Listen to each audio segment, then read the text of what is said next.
শুভ সকাল বন্ধুরা, তোমরা সবাই কেমন আছো? আশা করছি সবাই খুব ভালো আছো, আমরাও ভালো আছি। তো সকাল সকাল উঠে পড়েছি, তারপর ব্রেকফাস্টও করা হয়ে গেছে। সবার ব্রেকফাস্ট করা হয়ে গেছে। তারপরে আমার ওষুধটা খেয়ে নিচ্ছিলাম। ওষুধটা প্রতিদিনই সকালে 9টা-10টার দিকে খাই, তো আজকেও খেয়ে নিচ্ছিলাম। সকালে তেমন কাজ করতে হয়নি, আজকে শুধু ব্রেকফাস্ট করার পরেই ওষুধটা খেয়ে নিচ্ছিলাম। তারপর মেয়ের খাবার বানাতে হচ্ছে। ইনি এখন খাবার খাচ্ছে। ওর তো 7 মাস পড়ে গেছে, পূর্ণ হয়নি এখনো। তো ওকে একটু একটু করে খাবার খাওয়া শিখাচ্ছি। খাচ্ছে না তো, যেটুখানি গালে যায় না আম্মা, খেতে শিখে যায় যেটুখানি। এখন তো শুরু না করলে আর খেতে যাবে না।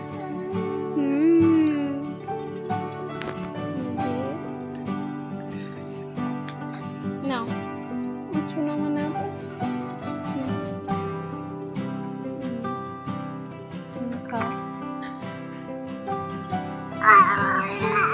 ও নিচ্ছে আর মুখ কিভাবে কি করছে দেখি। মাম্মা খাও খাও।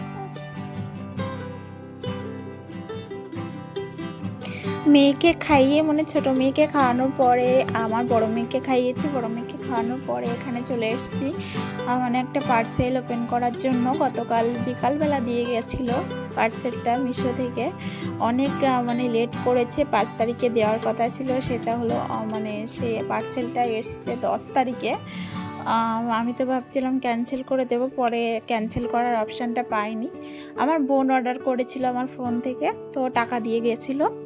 বললো তুই রেখে দিস আর বলিস আসলে আমি নিয়ে যাবো খন। তো সেটাই এসছিল, ওর বাবা দোকান থেকে রিসিভ করে নিয়েছিল। তো সেদিন আর রাতে আমি খুলিনি, রাতে নিয়ে এসেছিলো।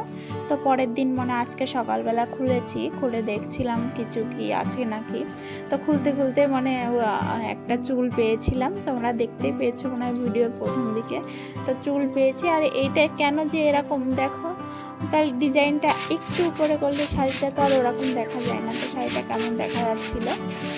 তো যাই হোক, তারপর বাইরে প্রচণ্ড হাওয়া দিচ্ছিল, তো চারিদিকে প্রচণ্ড নোংরা হয়ে গেছিলো। আবার চারিপাশে ছাদে গাছপালাতে ভর্তি, তো সেই জন্য প্রচুর পাতা পড়েছিল, সেগুলো আবার কুড়িয়ে নিচ্ছিলাম, না হলে বাজে দেখা যাচ্ছিলো সামনের পরে।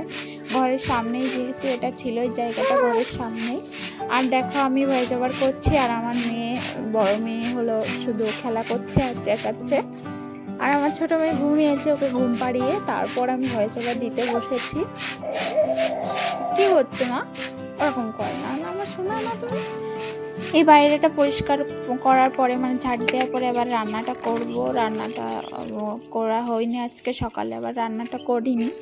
তো সেই জন্য রান্না বসিয়ে দেবো, না হলে ওর বাবা চলে আসবে, লেট হয়ে যাবে। তো ওরা ঘুমিয়েছিল, 2 বোনই ঘুমিয়েছিল। তো এই ফাঁকে আমি কাজগুলো করে নিচ্ছিলাম। আর ঘুম থেকে উঠে পড়লে আর আমি আর কাজ করতে পারবো না। ওরা 2 বোন ঘুমিয়ে থাকলে আমি কাজ করতে পারি, না হলে বসেই থাকতে হয় ওদের কাছে। ওরা কারোর কাছে যেতে চায় না, সবসময় আমার কাছেই থাকে। জানি না কেন ওদের অন্য কারোর কাছে যেতে চায় না কেন, শুধু ওর মেজমাদের কাছে যেত। তো ওরা এখন বাড়ি নেই, তো সেই জন্য আমার কাছেই থাকে সবসময়। অন্য কেউ নিতে গেলেও কান্না করে, প্রচণ্ড কান্না করে। তো সেই কান্নার ইসে আর কেউ নিতেও চায় না। তারপর দেখো তোমাদের সাথে কথা বলতে বলতে এদিকে রান্নাটাও বসিয়ে দিয়েছি। আজকে আর তেমন কিছু রান্না করব না, কারণ মেয়েরা উঠে যাবে। তো সেই জন্যই আর কি একদম নর্মালি একটা নিরামিষ করব, ভাত করব এটুকু। আর দুধ থাকবে, আমার বড় মেয়ে তো দুধ দিয়েই ভাত খায়, দুধ খায়। ও তেমন একটা অন্য কিছু খায় না, আর শুধু বাজারের খাবার খেতে ইচ্ছা করে ওর, তাছাড়া কিচ্ছু খায় না। আর আমরা যেগুলোই রান্না করি ওকেও সেইগুলোই দিই, ওর জন্য আলাদা কিছু আর রান্না করি না। মাঝে মাঝে এমন সময় আসে একা হাতে সব সামলে প্রচণ্ড কষ্ট হয়ে যায়, কী করবো। তবুও ছোটো ছোটো বাচ্চা, বড় হয়ে গেলে আর হয়তো আমার কষ্ট থাকবে না, তবুও এখন প্রচুর কষ্ট হয়, সেটা মেনে নিতে হবে এখন। তো তোমার সবাই ভালো থেকে সুস্থ থেকে আজকের ভিডিওটি